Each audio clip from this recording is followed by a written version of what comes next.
If someone erased their identity perfectly, no body, no witnesses, no bank records, how could they still be found years later?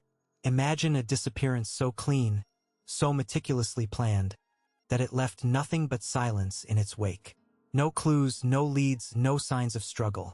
Just the sudden absence of a man who simply ceased to exist in every record, every memory, every digital footprint. For years, investigators stared into the void, baffled by a vanishing act that defied all logic and expectation. This was no reckless escape born of panic or desperation.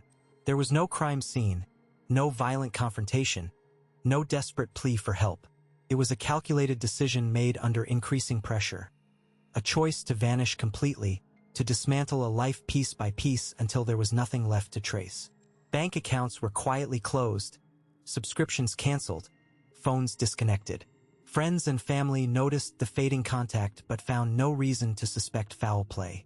To everyone outside the investigation, it looked like a man who simply walked away and never looked back.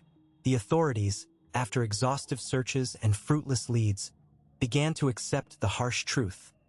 This disappearance was flawless. Like a ghost slipping through the cracks, the man had orchestrated his own erasure with precision. Months turned into years and the case grew cold. Files gathered dust, and investigators moved on, quietly acknowledging that the plan had worked. There was no evidence to suggest otherwise, no reason to believe that anyone could uncover the truth behind such a perfect vanishing. Yet, as technology advanced, so did the tools used to search for answers. What was once invisible began to reveal subtle patterns. Patterns not born from mistakes made in haste or greed, but from something far more ordinary. A routine action, performed without thought or hesitation, quietly left a thread that could be followed. It was not the dramatic slip-up one might expect in a story of disappearance and escape, but a small, almost trivial digital habit that refused to be erased. This overlooked detail would eventually become the key to unraveling a mystery that seemed impenetrable. It was not emotion, violence, or desperation that led to the man's downfall, but a single ordinary act that went unquestioned. In a world where every click, tap, and login leaves a trace, even the most carefully constructed vanishing act cannot erase the echoes of habit. As the years passed and hope of discovery faded, a quiet revolution in digital investigation began. Behind the scenes, patterns emerged, connections formed, and a case once considered unsolvable edged closer to resolution. The question was no longer how the man disappeared, but how something so simple could undo the perfect crime. The story that follows is a journey into the unseen world of digital footprints and the relentless pursuit of truth, proving that even the best plans can unravel in the most unexpected ways. This story is not about violence or dramatic missteps. Instead, it revolves around precision, planning, and the quiet, often invisible ways modern systems record behavior over time. Every step taken in this case was logical, deliberate, and calculated until one small, routine action slipped through unnoticed. This isn't speculation or sensationalism. It's an analytical examination grounded in facts and the methodical unraveling of a seemingly perfect disappearance. The video will carefully break down how a case that appeared flawless managed to evade detection for years before finally collapsing under its own weight. The disappearance was executed with meticulous attention to detail. From the outset, every move was measured, designed to avoid drawing attention or leaving traditional traces. However, in today's world, it is no longer just physical evidence that tells the story. Digital footprints, surveillance data, and behavioral patterns quietly accumulate, forming a complex web that can be analyzed and interpreted. This case exemplifies how technological advancements have transformed the landscape of investigation, turning what once seemed like an impenetrable mystery into a solvable puzzle. To understand how this unraveling occurred, we must first look closer at the individual at the center of the story. Their background, habits, and interactions all played a part in constructing the illusion of disappearance. Nothing was left to chance. Every detail was part of a larger design. Yet, within this design lay a small vulnerability, a routine so mundane it was overlooked, but one that eventually became the thread that, when pulled, led to the entire case coming apart. As we move forward, we will explore the circumstances that shaped this person's life and the environment around them, setting the stage for the critical moment when the perfect plan began to fail. For years, he moved through life with a quiet predictability. His days began early, marked by the hum of a coffee maker and the muted glow of a morning news broadcast. The neighborhood knew him as a man who kept to himself, a face seen at the corner store or walking his dog along the same route every evening. There were no grand gestures, no public drama, just the steady cadence of an ordinary routine. Work was a fixture, a modest office job that offered neither prestige nor excitement but paid the bills. His social circle was limited to a few acquaintances, none close enough to breach the surface of his carefully maintained privacy. Beneath this veneer of normalcy, pressures quietly mounted. Debt accumulated in small, almost imperceptible increments, each missed payment slipping under the radar until the total became impossible to ignore. The weight of financial strain was compounded by an emerging legal threat, an investigation into irregularities that, while not violent or criminal in the traditional sense, carried the potential to unravel everything he had painstakingly built. Notices arrived in the mail. Phone calls grew more frequent and insistent. Every interaction with official channels chipped away at his confidence. Despite the growing storm, there was no sign of aggression or confrontation in his history. No record of violence or even heated disputes.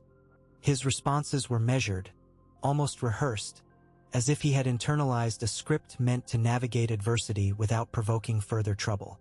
This was not a man bent on revenge or retribution. His motivation was simpler, driven by a pressing need to protect himself from consequences he felt ill-equipped to face. The idea of escape took root not as an act of defiance but as a practical solution to an untenable situation. Isolation, once a chosen comfort, now felt like a fragile shield. He found himself withdrawing even further, avoiding friends and family to prevent the spread of his troubles. Conversations became strained. Excuses for absence piled up. The mental toll was evident in restless nights and a growing sense of disconnection. Anxiety simmered beneath the surface, punctuated by moments of quiet desperation. Yet, outwardly, he remained calm, a mask that concealed the urgency beneath. The decision to disappear did not emerge suddenly but crystallized over months of mounting pressure and dwindling options. Each day brought new challenges: calls from creditors, legal notices, rumors whispered in the background of his workplace. The risk extended beyond financial ruin. It threatened his personal safety, his reputation, and any hope of rebuilding. In this context, vanishing was not an act of cowardice or heroism but a calculated move born from a narrow path between collapse and survival. He understood the consequences. He knew that disappearing meant severing ties, abandoning a life shaped by years of quiet routine. Yet, the alternative seemed worse, a slow unraveling under the weight of external forces he could no longer control. In the absence of violence or malice, his choice reflected a singular focus: to remove himself from a situation that had become a trap. The mundane details of his life, once sources of comfort, transformed into chains that bound him to a reality he was no longer willing to endure. This was the man who wanted to vanish, not to escape justice or inflict harm, but to reclaim a sense of agency in a world that had steadily closed in around him. From the outset, the decision to disappear was never impulsive. It was the culmination of years spent meticulously mapping out every necessary move. The strategy unfolded incrementally, designed to minimize suspicion and eliminate the typical pitfalls that doom so many vanishings. Patience was paramount, allowing each phase to embed seamlessly into the fabric of daily life, avoiding the sudden shifts that often trigger alarm. The first step was a subtle but deliberate withdrawal from social circles. Invitations were declined with plausible excuses, conversations grew less frequent, and over time he became a shadow in the lives of friends and acquaintances. This gradual detachment was critical. Abrupt silence or sudden estrangement often raises red flags, but by spacing out these changes over many months, he created a natural ebb in relationships. Those around him adapted to his absence without questioning its permanence, interpreting it as a passing phase rather than a definitive goodbye. Parallel to this social thinning was the quiet liquidation of assets. There was no rush to convert possessions into cash. Instead, sales were spread over a long period, each transaction carefully disguised to avoid patterns. Items were sold to different buyers through various platforms and in small batches, preventing any single point of detection. Bank withdrawals and transfers remained modest and consistent with prior habits, steering clear of any unusual spikes that might attract scrutiny. This slow dissolution of material ties ensured that no one could trace a sudden shift in financial activity back to a planned disappearance. Building the new identity was perhaps the most complex element, demanding foresight and precision. Months before the final departure, a false persona was constructed with painstaking detail. This included acquiring documents that could withstand casual and formal inspection alike. Driver's licenses, credit cards, and digital footprints carefully seeded through legitimate channels. The identity was layered with credible history, employment records, rental agreements, and social media activity crafted to appear organic and unforced. By integrating this persona into everyday life well before vanishing, he established a robust alibi that could withstand basic background checks or chance encounters. Logistical preparations extended beyond paperwork. Communication patterns were adjusted to match the new identity, including the use of burner phones and encrypted messaging apps. Travel plans were plotted with care, avoiding high-profile routes or crowded hubs where surveillance was more intense. Luggage was limited to essentials, none of which bore identifying marks or sentimental value. The chosen destination was selected for its low profile, cultural familiarity, and legal environment conducive to remaining undetected. Throughout the process, meticulous records were maintained, not as a trail for others, but to ensure no detail was overlooked. Calendars, checklists, and contingency plans accounted for every foreseeable variable, from unexpected encounters to financial audits. This disciplined approach contrasted sharply with the haste and emotional turbulence that characterized many failed attempts at disappearance. Crucially, the plan incorporated multiple layers of redundancy. Alternate escape routes, backup identities, and emergency funds were all in place to address unforeseen complications. Technology was both an asset and a risk.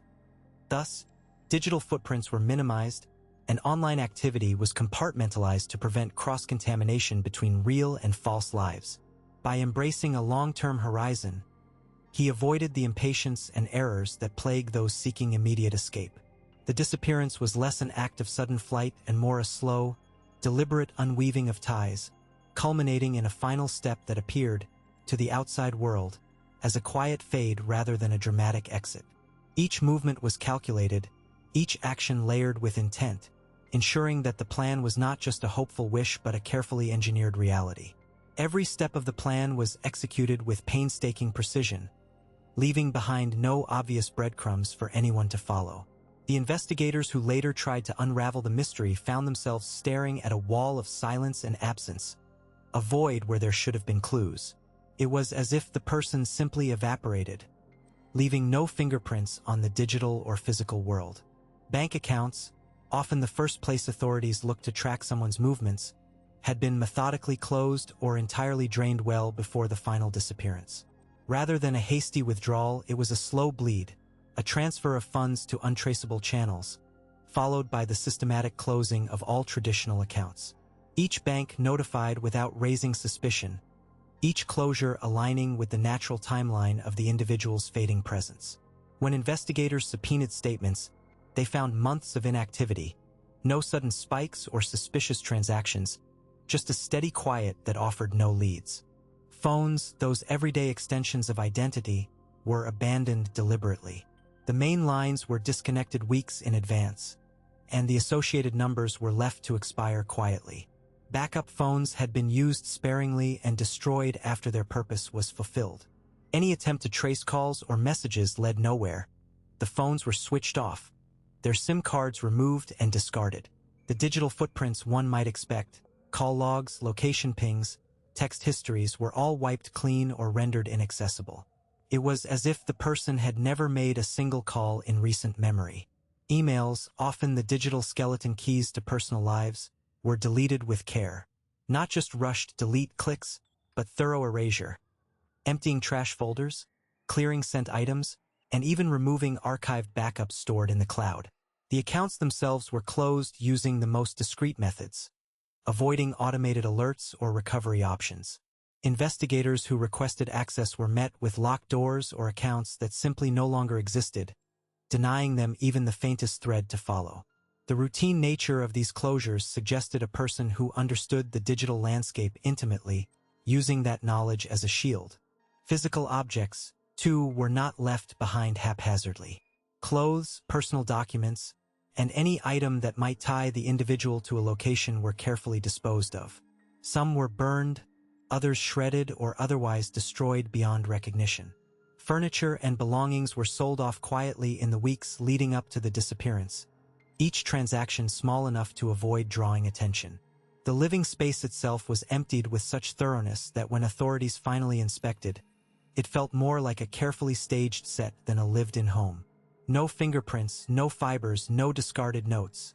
Nothing that could tie the place to the missing person. The investigators' initial forays were met with frustration. Each lead dead-ended in layers of absence and silence. Surveillance footage showed no sudden departures or panic. Neighbors reported nothing out of the ordinary. It was as if the person had simply faded into the background, a ghost slipping through the cracks of everyday life. This lack of evidence gave the plan an air of infallibility, a perfect crime not because of what was done, but because of what was left undone. No trace, no mistake, no slip. Yet beneath this seemingly impenetrable veneer was a delicate balance. Such thorough erasure demanded patience, discipline, and a deep understanding of how the world keeps records and tracks movement. One wrong step, one overlooked detail, and the entire carefully woven tapestry could unravel. For a time, this disappearance seemed destined to remain a mystery, a vanishing act executed with surgical precision. The absence of evidence was, paradoxically, the strongest evidence of all that the plan should have worked. Months slipped by with an eerie quietness that settled over the case like a thick fog. The initial flurry of searches, interviews, and media coverage gradually faded into distant echoes, as if the world itself had accepted the disappearance as fact, a closed chapter. Authorities, burdened by the silence of leads and the absence of new evidence, shifted their attention elsewhere. The files grew dusty, the footprints erased, and the once vibrant investigation dwindled into a routine status update that no one expected to change. Friends and acquaintances, too, found themselves suspended in a strange limbo. The void left behind was filled not with hope or despair, but a resigned understanding that the person was gone, voluntarily or otherwise. Calls to check in became rare. Birthdays passed unnoticed. The spaces once occupied in daily life were gradually overwritten by new routines and faces. Conversations about the disappearance became less frequent, eventually replaced by a tacit agreement that whatever had happened was final. Time, in its relentless progression, became the most convincing argument that the plan had succeeded. Each day without a trace, each month without a whisper, reinforced the grim assumption that the vanishing act had achieved its intended outcome. The absence of contact was no longer suspicious, it was confirmation. The silence was proof, the ultimate seal of the disappearance's effectiveness. What could not be found, what did not respond, was accepted as gone.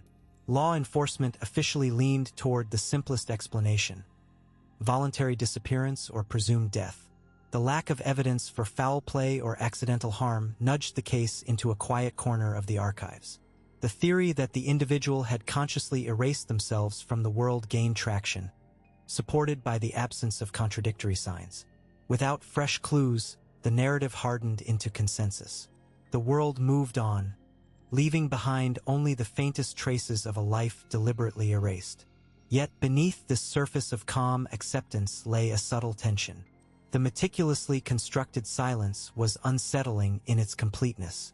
No accidental slips, no unexpected calls or sightings, no digital footprints, nothing. It was as if the person had stepped out of reality itself, leaving behind a vacuum that defied explanation. For some, this only deepened the mystery, hinting that the disappearance was not just a failure of discovery but a calculated success in concealment. In this prolonged stillness, the disappearance transcended from an event into a state of being. It was no longer about searching or hoping, but about living with the knowledge that the person had vanished without a trace. The passage of time, often a healer of wounds, here served as an unwitting accomplice to the disappearance.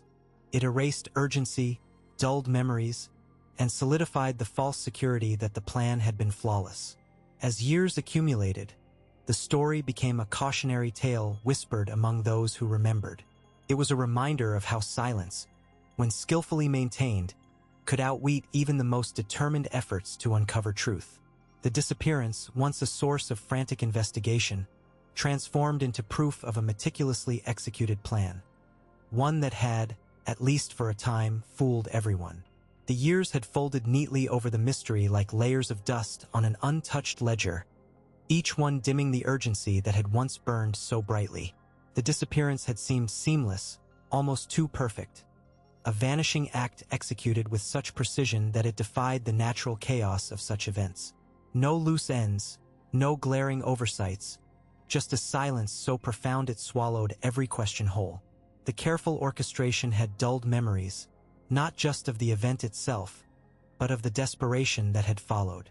Even those closest to the truth found themselves lulled into a false sense of security, convinced that the plan had been flawless. Pause for a moment and consider this. Could a crime truly be so perfect that no mistake ever slipped through?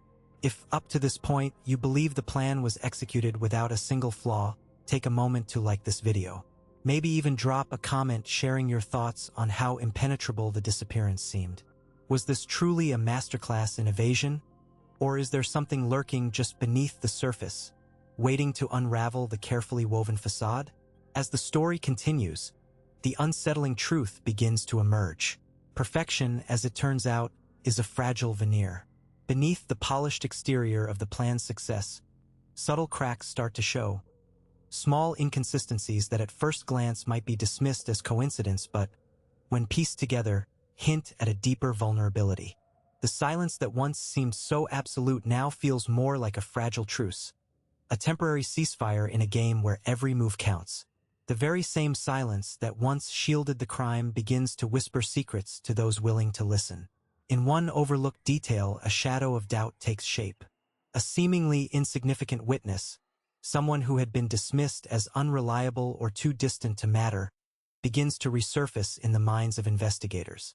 Their fragmented recollections, once disregarded, now form a pattern too deliberate to ignore. A misplaced item, a forgotten phrase, a discrepancy in a timeline. All these fragments quietly accumulate, challenging the narrative of perfection. The disappearance, which once seemed so elegantly orchestrated, now appears less like a flawless execution and more like a carefully balanced house of cards. Every element, from the calculated alibis to the fabricated evidence, is examined anew under the unforgiving light of scrutiny. For every silence maintained, there is a question unasked, a detail overlooked, a chance for error to creep in. Yet, even as these doubts arise, the plan's architects remain eerily composed. Their confidence, once mistaken for arrogance, reveals itself as a calculated gamble. They know the stakes and understand that the smallest misstep could unravel everything. It's a delicate dance, a constant tension between control and chaos, where every decision could tip the scales. As the investigation rekindles, the line between success and failure blurs. The very qualities that made the crime appear perfect, its silence, its invisibility, its cold precision, become the source of its undoing. Because in a world where nothing is truly hidden forever, even the most meticulous plans harbor the seeds of their own collapse. The story that once seemed closed is now wide open, and the moment of reckoning approaches with quiet inevitability. In the shadows of digital landscapes, long after a person believes they have vanished, erased from every ledger, scrubbed from every memory, there exists a system few even recall. It's not the kind tied to banks or phones, not the sprawling networks that dominate headlines with breaches and hacks. Rather, it's something far more subtle, something quietly humming beneath the surface, unnoticed and unassuming. Its very existence has faded from collective awareness, relegated to the corners of forgotten technology and dismissed as irrelevant by most. Yet it persists, a ghostly witness, gathering fragments of data with relentless patience. This system doesn't demand attention. It doesn't intrude with alarms or flashing warnings. Instead, it operates in the background, a silent sentinel embedded deep within the infrastructure of everyday devices and networks. It has no name in the public consciousness, no brand or logo to mark its presence. To those who try to vanish, to those who believe that deleting accounts or wiping devices is enough, this system is the unseen net tightening slowly, invisibly around them.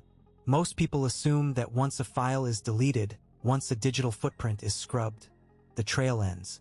But this system collects passively, logging metadata and operational echoes, the footprints of activity, the ghost impressions left behind by digital interactions long after the original data is gone. It records the who, the when, and the where, often without storing the content itself. This distinction makes it easy to overlook, easy to dismiss. But in its quiet accumulation lies a potent force. Patterns emerging from noise, connections surfacing from chaos. Few remember it because it was never meant to be front and center. It's a relic, a byproduct of older protocols and maintenance routines that no one dared to dismantle entirely. Technology moves fast, and most systems get replaced or upgraded. But this one lingers, an unintentional archive embedded in the very fabric of digital life. Its oversight is a collective blind spot, an assumption that it couldn't possibly still matter. Yet, ironically, it thrives precisely because it matters so little to anyone. The irony is cruel. Those who believe they had scrubbed themselves clean are, in fact, leaving traces behind, traces that only this system can see, traces that no amount of traditional deletion can erase. It's as if the digital void they sought to create was never truly void at all. Instead, it's a quiet repository of residual signals, waiting to be deciphered, waiting for someone patient and skilled enough to listen. As investigations deepen, the significance of this forgotten system grows. It's a hidden thread weaving through the fabric of seemingly perfect crimes, a subtle but persistent force unraveling what was thought irretrievable. The very qualities that made these plans flawless, their silence, invisibility, and precision, become their undoing when set against a backdrop that never truly forgets.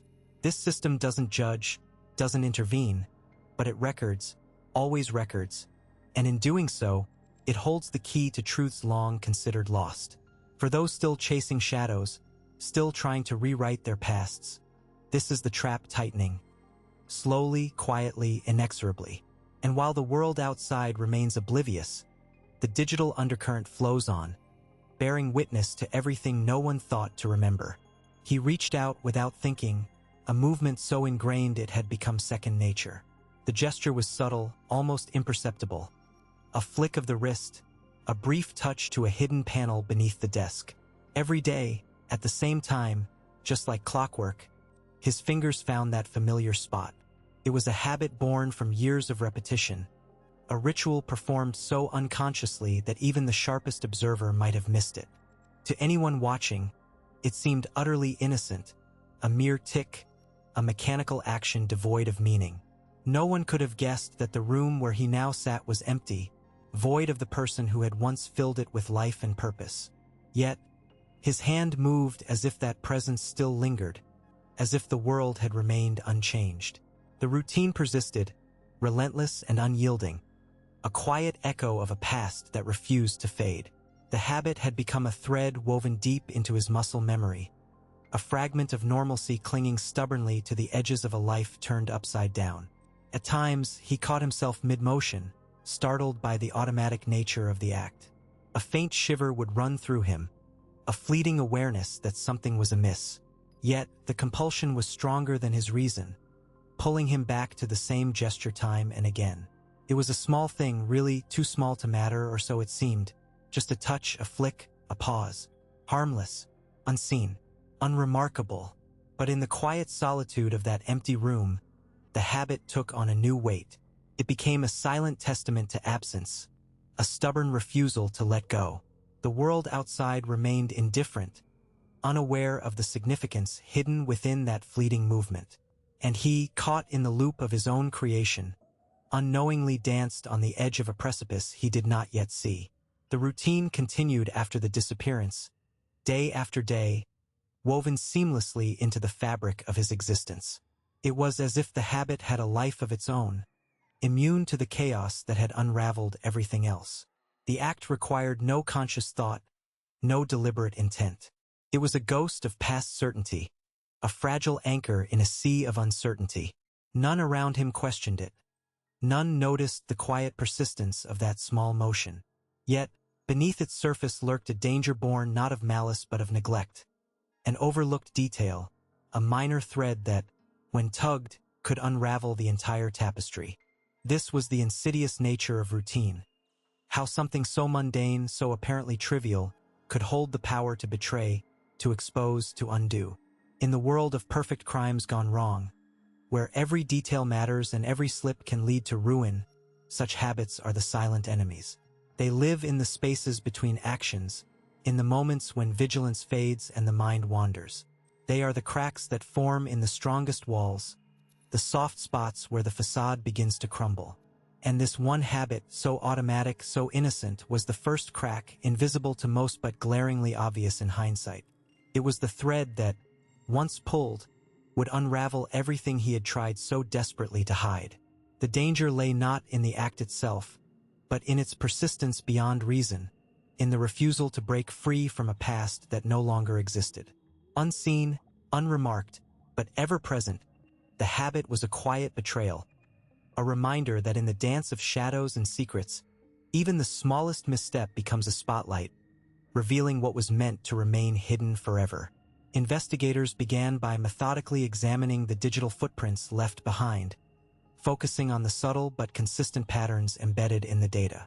They started with a detailed comparison of records from multiple sources: server logs, network traffic captures, and timestamps from various devices linked to the missing individual's online activity.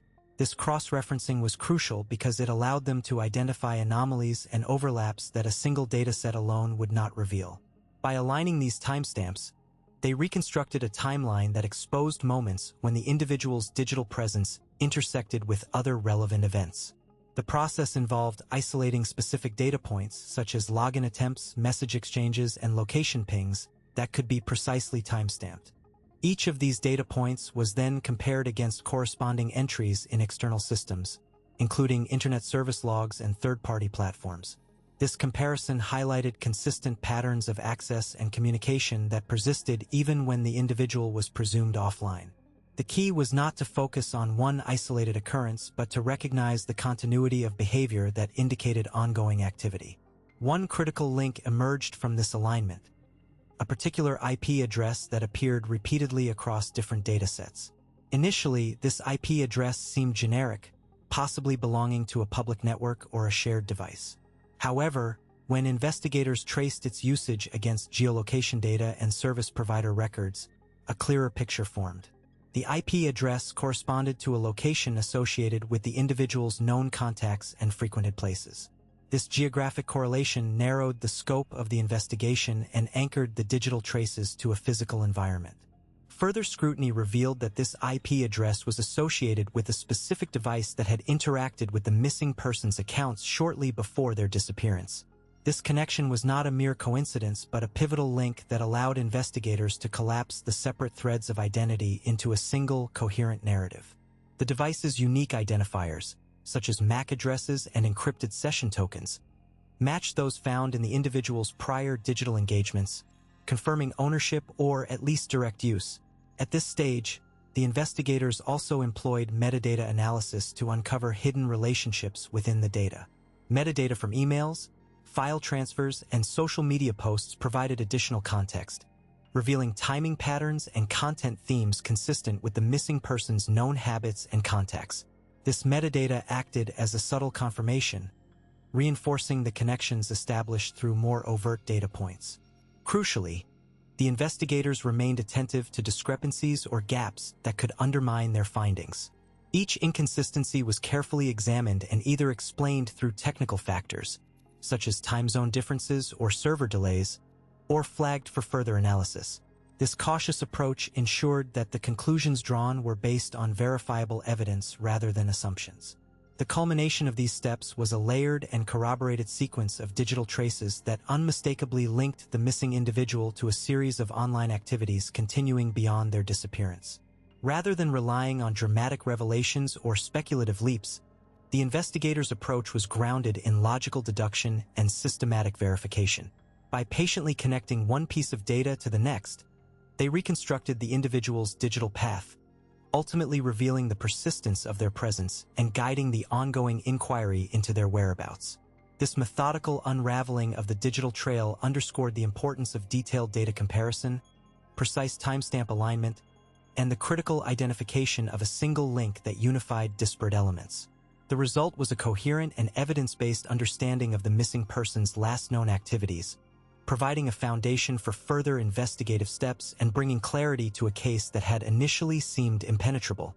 The case finally unraveled not because of a sudden outburst of emotion, a reckless act of violence, or a greedy misstep, but due to something far more mundane, a small, automatic routine that the subject never stopped to question. For years, this routine had gone unnoticed, a quiet thread woven into the fabric of daily life, invisible to both the subject and those watching from afar. Yet it was precisely this overlooked habit that became the linchpin in breaking the illusion of a flawless plan. When investigators pieced together the digital footprints, they experienced a moment of profound realization. The evidence wasn't flashy or dramatic. It was subtle, almost banal. A timestamp here, a forgotten login there, a habitual online check-in that seemed insignificant at the time, but when aligned perfectly with other data points, revealed a clear and undeniable pattern. It was as if the perfect crime had been undone by a whisper, not a shout. A routine gesture repeated so mechanically that it escaped scrutiny until technology and patience brought it to light. The reaction was a mix of awe and disbelief. How could such a meticulously constructed disappearance hinge on a detail so small and so easily dismissed? This was the kind of breakthrough that reshapes the way investigators think, reminding them that no matter how elaborate the scheme, routine can be the silent adversary of perfection. It serves as a stark lesson that even in the most calculated crimes, human habits and mundane patterns are vulnerabilities waiting to be exploited. As you reflect on this case, consider what you believe was the fatal flaw that led to the collapse of the plan. Was it truly the routine itself, or something deeper hidden within it? Share your thoughts in the comments. Your perspective adds new layers to the story and helps us all understand the delicate balance between cunning and oversight. If this exploration of a near-perfect crime undone by a simple, overlooked detail intrigued you, make sure to stay connected. There's more to uncover in our next story, where yet another seemingly flawless scheme falls apart because of a single, critical mistake. The journey through these cases reveals that in the world of perfect crimes gone wrong, it's the smallest cracks in the facade that bring the whole structure tumbling down.